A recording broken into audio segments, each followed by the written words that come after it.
দিতে পারে জোরে বলেন সুবহানাল্লাহ। বেরাদার আমার আল্লাহ তাবারাক তাআলা বলে পৃথিবীর মধ্যে আমি মানুষকে অতি বুদ্ধিমান করে পাঠিয়েছি, পৃথিবীর মধ্যে মানুষকে আমি সুন্দর করে পাঠিয়েছি। আল্লাহ বলে বান্দা আমি জগৎকে সৃষ্টি করেছি হাতের ইশারা দ্বারা, কারো মাধ্যম দিয়ে ওসিলা দ্বারা আমি আসমান তৈরি করেছি, কারো ওসিলা দ্বারা কারো মাধ্যম দিয়া আমি পৃথিবীর মধ্যে গাছপালা পশু পাখি তৈরি করেছে। এরা যতদিন পর্যন্ত জীবিত থাকবে ততদিন পর্যন্ত আমার জিকির আজগার করবে। যেই দিন তারা আমার জিকির আজগার বন্ধ করে দেবে তাদের মওত ঘটবে, এটাই তাদের শাস্তি। তাদের জান্নাত নাই, তাদের জাহান্নাম নাই, তাদের দোজখ নাই, তাদের বেহেশত নাই। একমাত্র মানুষের জন্য আমি জান্নাত জাহান্নাম তৈরি করেছি। বান্দারে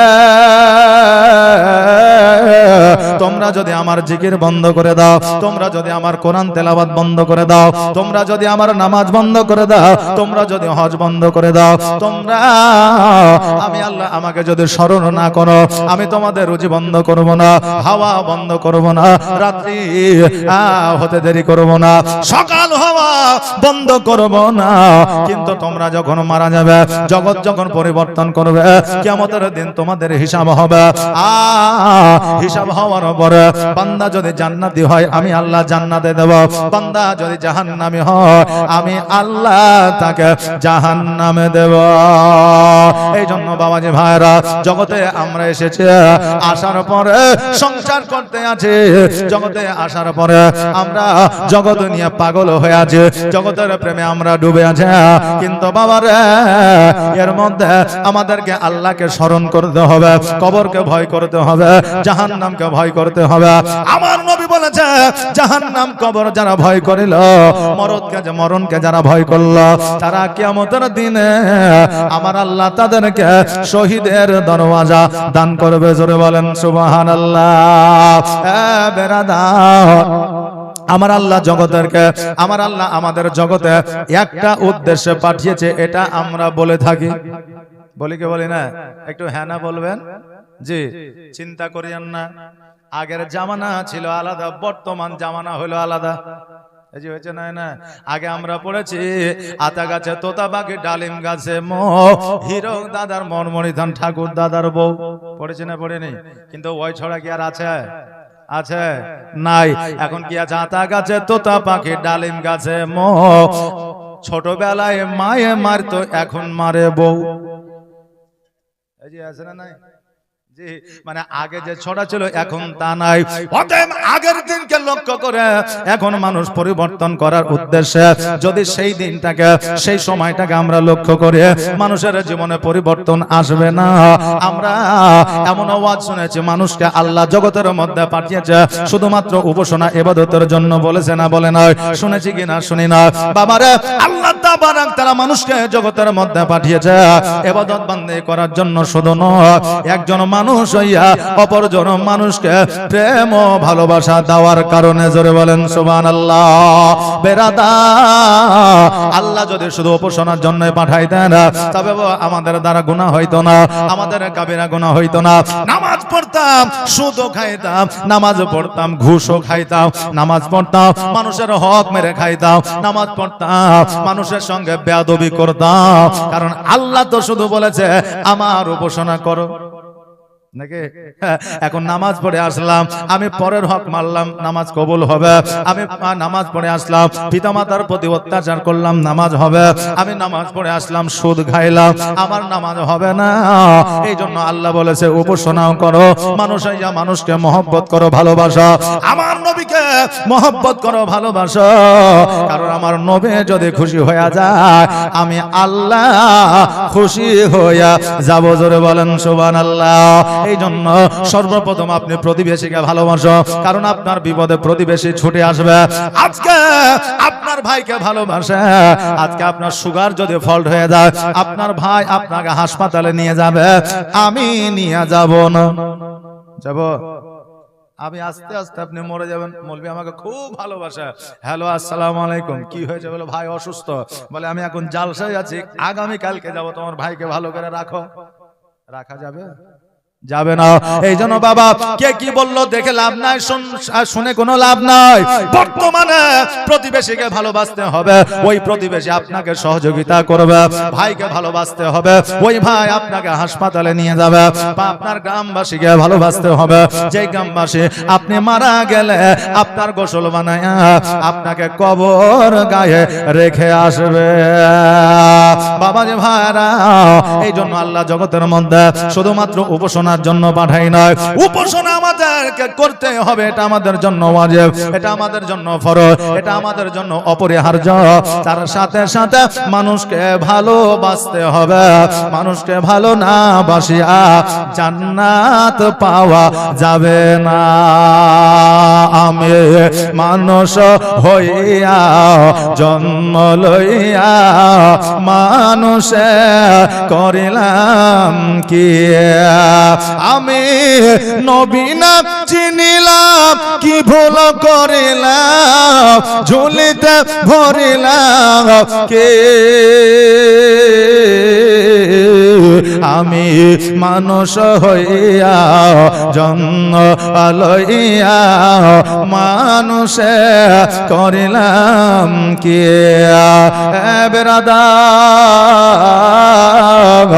আমার নবী মুস্তাফা সাল্লাল্লাহু তাআলা আলাইহি ওয়াসাল্লাম ইসলামের প্রচার ও প্রসার করেছেন, জাহান্নামের কথা শোনায়া ইসলামের প্রচার প্রসার করেছেন, জান্নাতের কথা শোনায়া আমার নবী যে ইসলামের প্রচার প্রসার করেছেন, আহলে বায়াতের কথা বলিয়া আমার নবী যে ইসলামের প্রচার ও প্রসার করেছেন, আমার আল্লাহ একজন প্রভু আছে এটা বলিয়া আমার নবী যে ইসলামের প্রচার কখনো করে না মানুষকে খারাপ বলিয়া।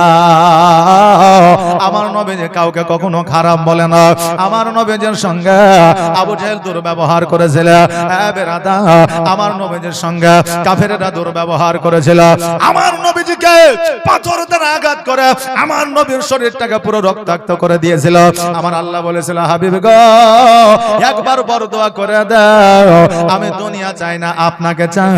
আমার নবী বলেছিল, আল্লাহ গো যারা আমাকে পাথর মেরেছে, যারা আমাকে আঘাত করেছে, যারা আমাকে রক্তাক্ত করেছে, এরা আমাকে চেনে না, চেনে না। যেই দিন আমাকে চিনবে এরা পাথর মারার বদলে আমার পায়ে সেই দিন তারা চুম্বন করবে। জোরে বলে সুবহানাল্লাহ। যেই নবী কাফেরদের জন্য বেদিনদের জন্য বরদোয়া আমার নবী করে না, আমি সামান্য একজন আলেম মৌলবি হইয়া আমি কেমন করে একজন বেধর্মীকে খারাপ বলতে পারে? আমি তার কাছে যাইয়া এতটুকু বলতে পারে, বাবারে আজকে যে মূর্তি পূজা করছো, আজকে যে সূর্য পূজা করছো, আজকে যেই পথে তুমি চলছো এই পথটা ঠিক নয়, আসো ইসলামের পথে, এইটুকু দাওয়াত দিতে পারি। কথাকে বুঝতে পারলে কিন্তু খারাপ বলতে পারি না। বেরাদারা, আমার নবী ইসলাম প্রচারের আপনার কেমন আপনার পথ ছিল, কেমন বলার আপনার মত ছিল? একজন নারী স্বামী হারা, যেটাকে আমরা বর্তমানে বেওয়া বলি, এই নিয়ে তো জ্বালা নাকি বলে। একটা সময় ছিল খাতুন, পরে হইল বিবি, তারপরে হইল বেওয়া। আর এই কারণে অনেক মা বোনেরা চিন্তায় চিন্তিত হইয়া আছে যে আমার নাম ডিলেট হয়ে আছে, ডিটেনশন ক্যাম্পে যাইতে হবে, ভোট দিতে পারবো না, এখন আমার কি হবে, কি হবে? হয়েছে কি হয়েছে না? এই যে চলছে কি চলছে না? আরে বাবারে, একজন বৃদ্ধ মানুষ 40 বছর 45 বছর বয়স যখন শুনেছে তার নামটা উঠে গেছে, তখন বাবা 6 দিন ধরে বিছানায় শুয়ে আছে। আর কিছুদিন আগে বেরাদার যখন নামটা উঠে গেছে, চায়ের দোকানে পায়ের ওপর পা তুলে বলছে, এই বিড়ি দে, এই সিগারেট দে, চা দে, মানে তো খাওয়াই বাদ দিয়ে দেয়। বুঝলেন? টেনশনে ওই রকম টেনশন অনেকের আছে, তবে টেনশনের কোনো দরকার নাই, কারণ তাদের দরকার আছে আপনাকে, আপনার দরকার তাদেরকে নয়। কেন না? তাদের প্রয়োজন যখন হবে আপনার নামটা লিস্টে উঠে যাবে, আপনাকে চিন্তা করার কিছুই নয়। বাবারে, ওই দিকে আলোচনায় না যাই, এই দিকে একটু বলি। আজকে ওই নারী স্বামী হারা, অভাবে অনটনে দিন যাপন করতে আছে, যেই নারীটা বেধর্মিক নারী, ইসলাম ধর্ম কবুল করে না, ওই নারীটা না একদিন 2 দিন 5 দিন 7 দিন অতিবাহিত হয়ে গেল, ওই নারীটার পোশাকটা আপনার ছিঁড়ে গেছে, নতুন পোশাক কিনতে পারে না, টাকার অভাব পয়সার অভাব। এখন 6 বছরের সন্তান বাড়িতে আছে, ওই 6 বছরের সন্তানকে বলছে বেটা রে আজকে তোমার চাচার কাছে যাও আর ফুপুর কাছে যাও, আমার জন্য একটা পোশাক নিয়ে আসো, আমি ওই পোশাকটা দিয়া আমার মান ও ইজ্জত ঢাকিব। আহারে জগতের মধ্যে আমার মা বোনদের মান ও সম্মান ইজ্জতকে আমার নবী বানায় দিয়েছে, আমার আল্লাহ বানায় দিয়েছে। যেই নারীদের সম্মান জগতের কোনো মানুষ দিতে পারে না, ওই নারীদের সম্মান আমার আল্লাহ এত দিয়েছে, এত দিয়েছে যে মা বোনদের পায়ের তলে আমার আল্লাহর জান্নাত দিয়েছে। জোরে বলেন সুবহানাল্লাহ। আপনি বলবেন হুজুর কেমন করে মায়েদের পায়ের নিচে জান্নাত? কারণ আমার নবী বলে দিয়েছে পিতামাতার পায়ে চুম্বন দেওয়া মানে আল্লাহর জান্নাতের চৌকাঠে চুম্বন দেওয়া। জোরে বলেন সুবহানাল্লাহ। বাবারে আমরা এই হাদিসটা অনেক শোনা, পিতামাতার খিদমত না করিলে জান্নাত পাওয়া যাবে না। এই কিতাবটা আমরা অনেকে মুখস্থ করেছে, কিন্তু এটা মুখস্থ করে না যে যেই বাবা মা 4টা সন্তানকে 4 রকম চোখে দেখবে, ছেলেদের হক আদায় না করবে, বড় ছেলেকে সামনের দিক দিবে, ছোট ছেলেকে পেছনের দিক দেবে, ওই পিতা মাতাকেও কিয়ামতে জবাব দিতে হবে। সন্তানদের সঠিকভাবে হক আদায় না করার কারণে ওই পিতা মাতাকেও জাহান্নামে যাইতে হবে। বাবারে আজকে বলার উদ্দেশ্য হইল পৃথিবীর মধ্যে এরকম ঘটনা ঘটতে আসে যে একটা মা বাবার 4টা সন্তান, 4টা সন্তানকে 4 রকম ভাবে সম্পদ দিতে আসে। এই জন্য পৃথিবীর মধ্যে যদি সন্তান পিতামাতার খিদমত না করে তবে জান্নাতি হবে না, আর পিতামাতাও যদি সন্তানের ঠিকভাবে খেয়াল না রাখে তবে ওই পিতামাতা জান্নাতি হতে পারবে না। আহারে আজকে আমাদের অনেকের বাবা কবরে শুয়ে আছে, সন্তান সন্তান বলে ডাকে না, সোনামানিক বলে ডাকে না, কপালে চুম্বন করে না। যেই বাবা রৌদ্রের তাপে থাকিয়া সন্তানকে ছায়া তলে রেখেছিল, আজকে সেই সন্তান আব্বা আব্বা বলে ডাকে, কিন্তু আব্বা আর সাড়া আদায় না। বাড়ির পাশে বাবার কবর তবু দেখা হয় না, বাবা আমার ভুলে গেলে ভোলা তো যায় না। বেরাদা আমার আল্লাহ তাবারাক তাআলা আল কোরআনে বলেছে খলিকাল ইনসানু দাইফা, আল্লাহ বলে বান্দারা তোমাকে আমি পৃথিবীর মধ্যে অতি দুর্বল করে পাঠিয়েছি, একটা সময় সীমা লিপিবদ্ধ করে দিয়ে পাঠিয়েছি। তোমাদের সময়সীমা যদি সমাপ্ত হয়ে যায় আমি আল্লাহ তোমাদের মওত ঘটাবো। একবার জোরে বলা যাবে না সুবহানাল্লাহ। জাযাকাল্লাহ। মহব্বত কাকে বলে রে? একবার দেখেন আমার নবী কেমন করে ইসলামের প্রচার করেছেন আর আমরা কেমন করে প্রচার করতে আছে। আমার ওই মা বলতেছে বেটা রে তোমার চাচার কাছে যাও একটা পোশাক দেবে, তোমার চাচা যদি না দেয় তোমার ফুপুর কাছে যাও একটা পোশাক দেবে। ওই সন্তান 6 বছরের সন্তান ছোট্ট ছোট্ট চাচার কাছে গেল, বলে চাচা গো আজকে আমার মা কাপড়হীন, কাপড় ছাড়া হইয়া অবস্থায় ঘরের মধ্যে বসে আছে। চাচা গো আমি 6 বছরের সন্তান হইয়া আমি মাকে এই অবস্থায় দেখতে পারি না, অতএব দয়া করে যদি আমাকে একটা পোশাক দেয়।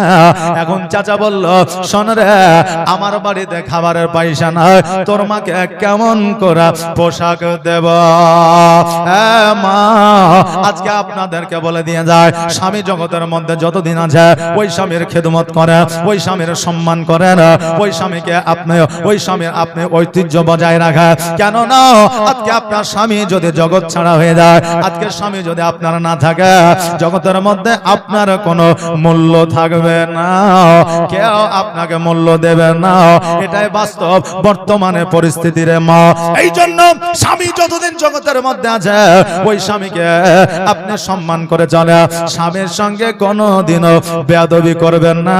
কারণ আপনাকে সুখে রাখার জন্য একমাত্র যদি যদি কেউ চিন্তা করো পৃথিবীর বুকে, সেটা হলো আপনার প্রাণের স্বামী। জোরে মানে সুবহানাল্লাহ।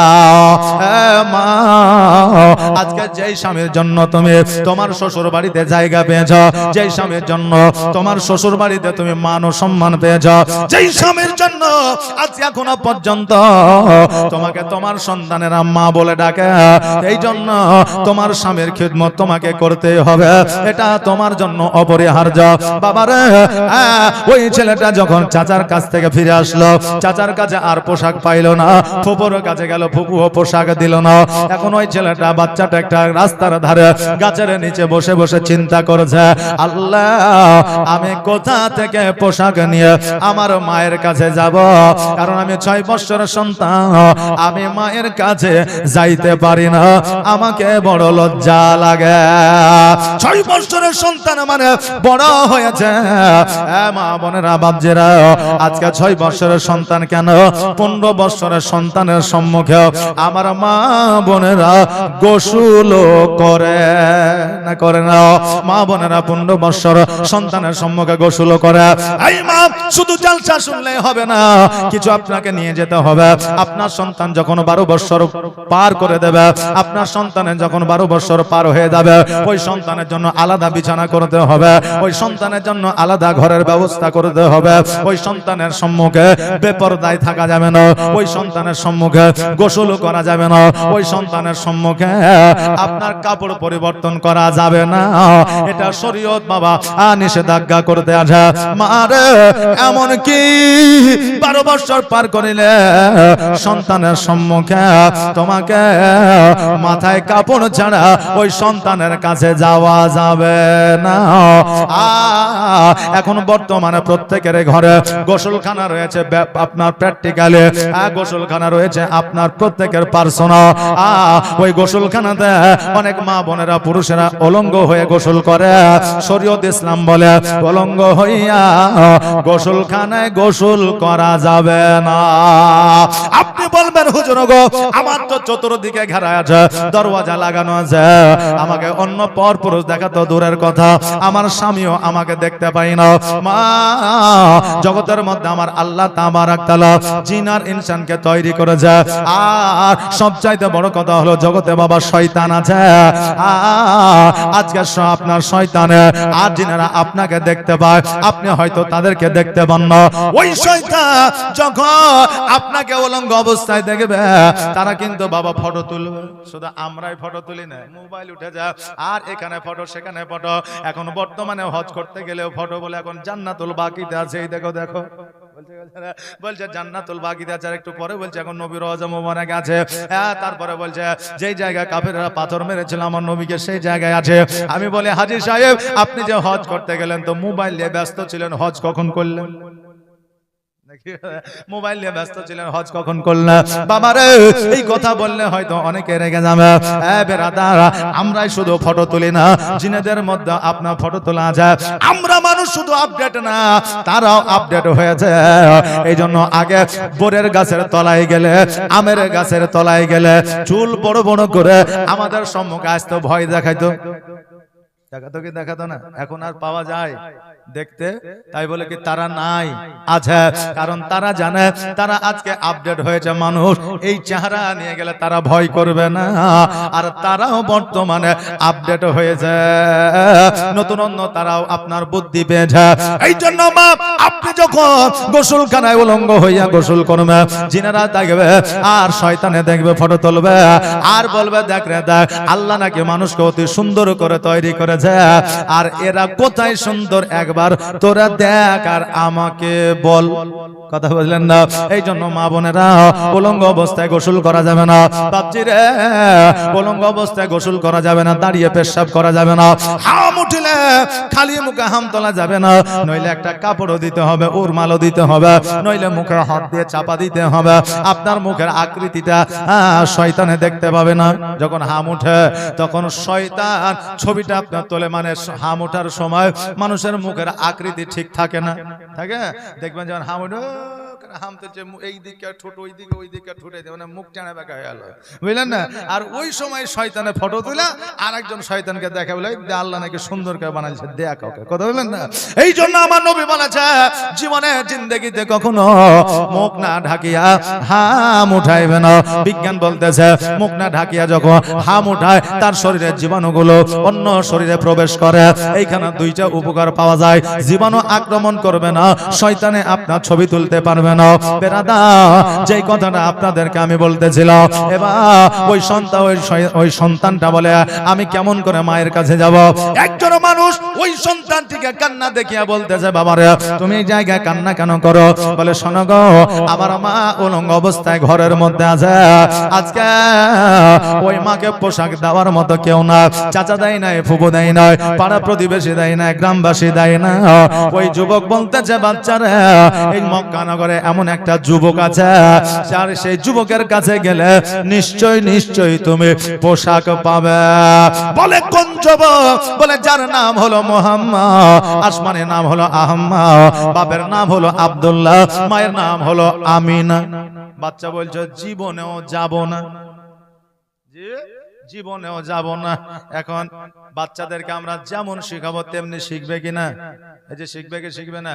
এখন বাচ্চা বড় হয়েছে, 15 বছর 16 বছর হয়েছে, আর বাচ্চাকে থাপড়াইছে, স্কুল কেন গেলে না, পড়া কেন করলে না? কারণ ছোট্ট থেকে তুমি শিখাও না। বাপ মায়ের 90% দোষ, আর যুবকদের ছেলেদের 10% দোষ। কারণ বর্তমানে আমরা দুইটা বাচ্চা নিয়ে, একটা ছেলে আর একটা মেয়ে, নইলে দুটো মেয়ে নইলে দুইটা ছেলে। যেমন 12 বছর হয়ে গেল, অমনি বলছে আব্বা মোবাইল দাও, বলছে মোবাইল হবে না, বলছে কচুর গাছে ফাঁসি দিব। ছেলে বলছে কচুর গাছে ফাঁসি দেব। এখন বাপ বলছে পুঁজিতে তো আমার একটাই, মোবাইল কেনে ল্যাপটপ তুইলে কিন্তু জীবন দিস না, বুঝলে না? আর বাবা যখন 16 বছর হয়ে গেল বলছে একটা বলছে একটা বুলেট মোটরসাইকেল দাও, নাহলে অমুক মোটরসাইকেল দাও। এখন বাপে বলছে আমি পারবো না। এখন সরকার বলছে তুই পারবি না, তো কি হয়েছে, আমি সাইকেল দিয়া শুরু করবো, কথা বলে না, আমি সাইকেল দিয়ে শুরু করব।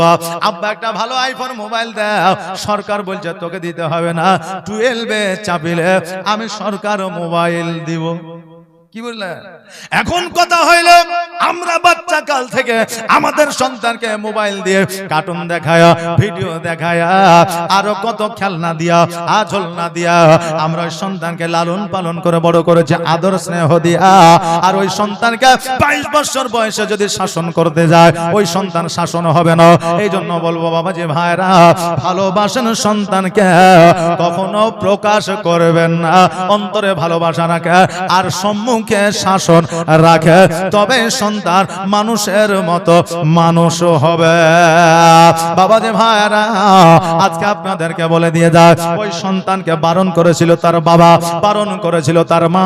যে জগতে মোহাম্মদ নামে মক্কা নগরে একজন যুবক আছে, যেই যুবক কালেমা পড়ায়, মানুষকে তার ধর্মের দিকে দীক্ষিত করে, মানুষকে তার ধর্মের মতো করে শিক্ষিত করে। অতএব সে জাদুকর, সে জাদুটনা করে, জোরে বলেন নাউজুবিল্লাহ। তার কাছে যাওয়া যাবে না, এই বাচ্চা তার কাছে যাবে না, ওই বাচ্চাকে পর্যন্ত বারণ করেছে। এই জন্য বাচ্চা বলছে তার কাছে যাওয়া যাবে না, কারণ তার কাছে গেলে সে কালমা পড়ায়া নিবে, মুসলমানও বানায়া নিবে।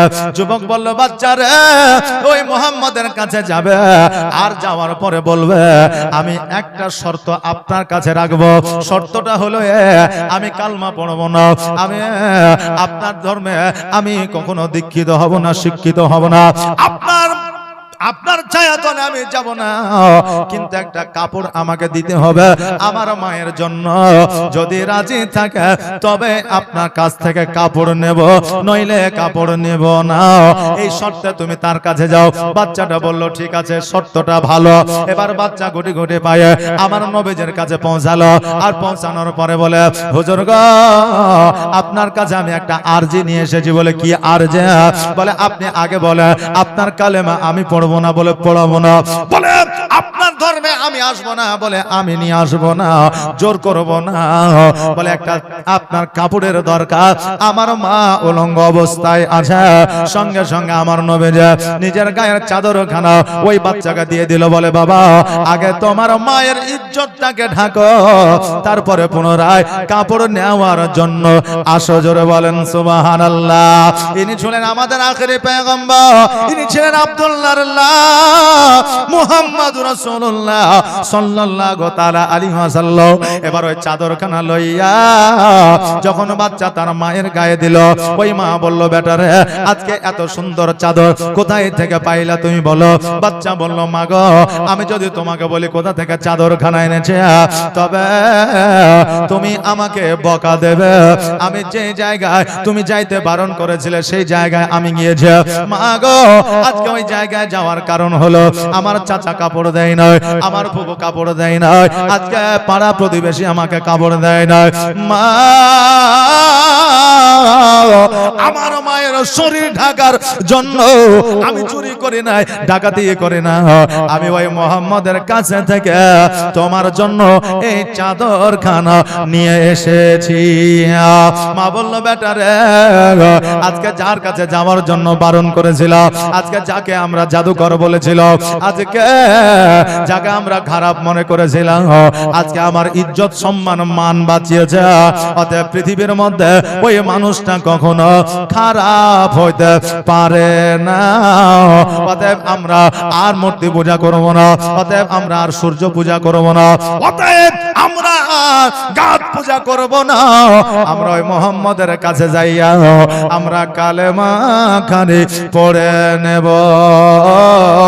অতএব ওই মানুষের মতো পৃথিবীর মধ্যে আর মানুষ দেখা যায় না। আল্লাহ নবী গো নূর নবী গো কোন সাধনে পাইব আপনার মন। জোরে বলেন সুবহানাল্লাহ। কারণ হলো নবীর মন পাইলে জগতের মনের দরকার নাই। জগতের মনকে ভালোবাসবেন, একটা না একটা সময় আপনি ধোঁকা পাবেন। আপনি যতই মানুষকে ভালোবাসেন না কেন, একটু সুযোগ পাইলে আপনার সঙ্গে তারা চালাকি করবে, পেছন থেকে ছোরা মারবে, আপনার পিছনে গীবত করবে, আপনার পিছনে বদনাম করবে। এইটা মানুষ বর্তমানে আপনাকে কিভাবে ওই মাটির নিচে শোয়াবে এই চিন্তা তারা করে। কিন্তু আমার নবীকে যদি প্রেম ও ভালোবাসা দিতে পারে, এই জগৎ মঙ্গল হবে, পরের জগৎ মঙ্গল হবে। আল্লাহ নবী গো নূর নবী গো কোন সাধনে পাইব আপনার মন, আর পাইলে আপনার দর্শন ধন্য হইবে আমার জীবন। চাই না নবী আমি সাত রাজারে ধন। আল্লাহ নবী গো নূর নবী গো কোন সাধনে পাইব আপনার মন। পিতা আপনা আবদুল্লাহ, মাতা আপনা আমিনা, দুধমা আপনার হাবিবে হালিমা। জোরে বলা যাবে না ইয়া রাসূলুল্লাহ? আর একটু আওয়াজ দিয়ে বলা যাবে না ইয়া রাসূলুল্লাহ? শুনছেন তো? জি, কানে যেছে তো? জুম্মার দিনে বাপ বেটা গেছে জুম্মার নামাজ পড়তে, এখন মৌলভী সাহেব ওয়াজ শুরু করেছে বেটার 22 বছর হয়ে গেলে বিয়ে দিতে হবে, নইলে বেটা যদি কারো সঙ্গে লাইন মারে, বেটা যদি কারো সঙ্গে ধরা পড়ে, বেটা যদি কারো সঙ্গে গুনায় লিপ্ত হয়ে যায়, বাপকেও গুনার ভার নিতে হবে। মৌলভী ওয়াজ শুরু করেছে, এখন বেটা বলছে মৌলভী এত দিনে ওয়াজ শুরু করেছে, মানে যা আগে হয়ে গেল সব বাদ, বুঝলেন না? সবে মেরাজের বাদ, সবে বরাতের বাদ, মুহররমের বাদ, হজের মাসেও বাদ, মানে এগুলো ওয়াজ লাই। বিয়ের ওয়াজটা হইলো ওয়াজ। এখন আধ ঘন্টা মৌলভী ওয়াজ করেছে, চিন্তা করছে বাপের দিকে একবার তাকিয়ে দেখি, বাপ যদি হাসে জানবো আমার আগামী কালকে বউ দেখা শুরু হবে, আর যদি বাপের মনটা খারাপ থাকে জানবো কাজ হবে না, মানে মানুষের মুখ দেখলে দেশের বার্তা পাওয়া যায়। আগের মানুষ কথা বলতো নাকি বলে, এখন বাচ্চা ওই যুবক 22 বছরের ছেলেটা বাপের দিকে আস্তে আস্তে মুখ তুলে তাকিয়ে দেখছে তো বাপ ঘুমাইছে, মসজিদে ঘুমাইছে। অনেকে যায় না জুম্মার দিনে মৌলবি খুতবা পড়ছে আলহামদুলিল্লাহ রাহমাতুল্লাহ সাল্লাল্লাহু আলাইহি ওয়াসাল্লাম, আর একজন আছে সারা দিন মাঠে কাজ করে যার মসজিদে এসে আছে না নাই আছে। এখন যুবক তাকিয়ে দেখছে বাপ আমার ঘুমাচ্ছে, মানে মৌলবীর ওয়াজ করাই হইলো, আমার শোনা হইলো, কাজ কিছু হইলো না।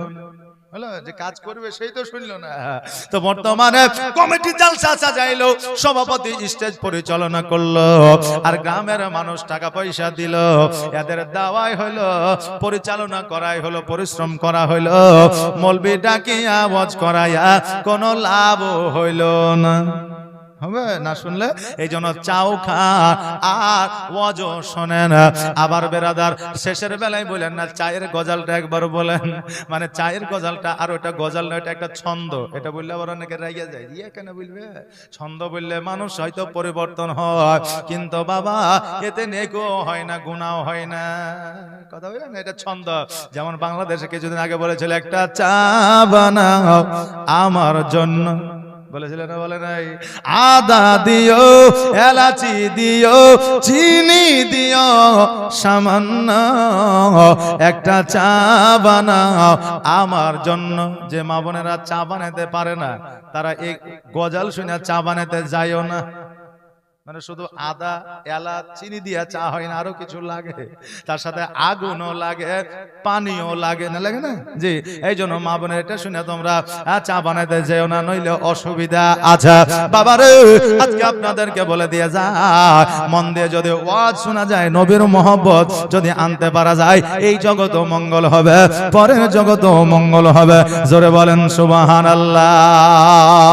আর পিতা আপনা আবদুল্লাহ, মাতা আপনা আমিনা, দুধমা আপনা বিবি হালিমা, আর কুরাইশ বংশে জন্ম আপনা, রাত্রিতে হইলেন সওয়ার, মেরাজেতে নবী হইলেন রওয়ানা।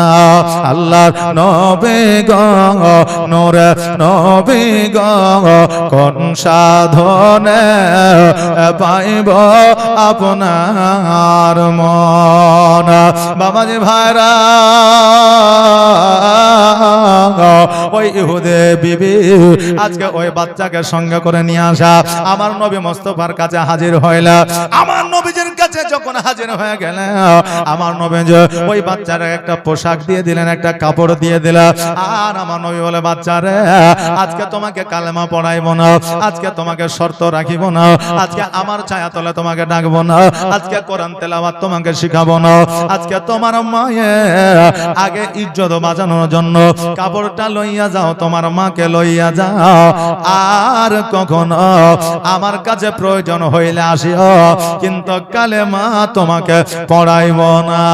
মা বলছে, হুজুর গো আজকে আমার স্বামী মারা গিয়েছে 3 বছর হইল, আমাকে কেউ দেখে না, একটা পোশাকও দেয় না। আজকে আপনাকে বলার সঙ্গে সঙ্গে আজকে আপনি আমাকে নিজের শরীরের চাদরখানা দিয়েছ, যে চাদরের এত মান ও মর্যাদা মানুষ চেয়ে পাই না, আমাকে আপনি দিয়ে দিয়েছেন। যে চাদর শরীরে আসলে জাহান্নামের আগুন হারাম হয়ে যায়, যে চাদর মানুষের শরীরে পড়িলে তার জীবনের গুনাহ খাতা মাফ হয়ে যায়, ওই চাদরখানা আমাকে দিয়েছেন গো নবী। আর আমি আপনার কালেমা না পড়িয়া আমি কেমন করে থাকতে পারি? আমার নবী যে ওই ইহুদি বিবিকে আর ওই বাচ্চাকে কালেমা তাইয়্যিব পড়ান, লা ইলাহা ইল্লাল্লাহ মুহাম্মাদুর রাসূলুল্লাহ সাল্লাল্লাহু তাআলা আলাইহি ওয়াসাল্লাম। বাবারে আজকে পৃথিবীর মধ্যে আমার নবী যে ইসলামের প্রচার ও প্রসার করেছে, পৃথিবীর মধ্যে ইসলামের বাণী ছড়িয়ে দিয়েছে, অহংকারের দ্বারা নয়, পৃথিবীর মধ্যে ইসলামের বাণী ছড়িয়ে দিয়েছে। কাউকে কাউকে তালওয়ারের আঘাতে নয়, ইসলামের বাণী পৃথিবীর মধ্যে ছড়ায় দিয়েছে। নবীজি কারো কলিজায় আঘাত দিয়ে নয়, আবার নবীজি ব্যবহার চরিত্রে কথাবার্তা মানুষ মুগ্ধ হইয়া কালেমা তিনারা পড়েছে। জোরে বলে সুবহানাল্লাহ। এই জন্য বলেছে নবী গো তোমার মতো এত ভালো, তোমার মতো এত ভালো কেউ তো আমায় বাসে না, তাই তো নবী আমি তোমার দিওয়ানা। জোরে বলেন সুবহানাল্লাহ। ওকে শুনেছে কিতাবের লেখা, নবী ছাড়াই আমার জীবন ফাঁকা গো, নবীজিকে ভালো না বাসিলে, নবীজিকে ভালো না বাসিলে আল্লাহ পাওয়া যাবে না, তাই তো নবী আমি তোমার দিওয়ানা। তোমার মতো এত ভালো, তোমার মতো এত ভালো কেউ তো আমায় বাসে না, তাই তো নবী আমি তোমার দিওয়ানা। বাবজি ভাইরা আমার মায়েরা, আমরা নবীজিকে ভালোবাসি কি বাসি না? এই যে বাসি, নবীজিকে ভালোবাসি। কে কে বাসেন না হাত উঠান তো দেখি। সুবহানাল্লাহ। এটা ভুল বশত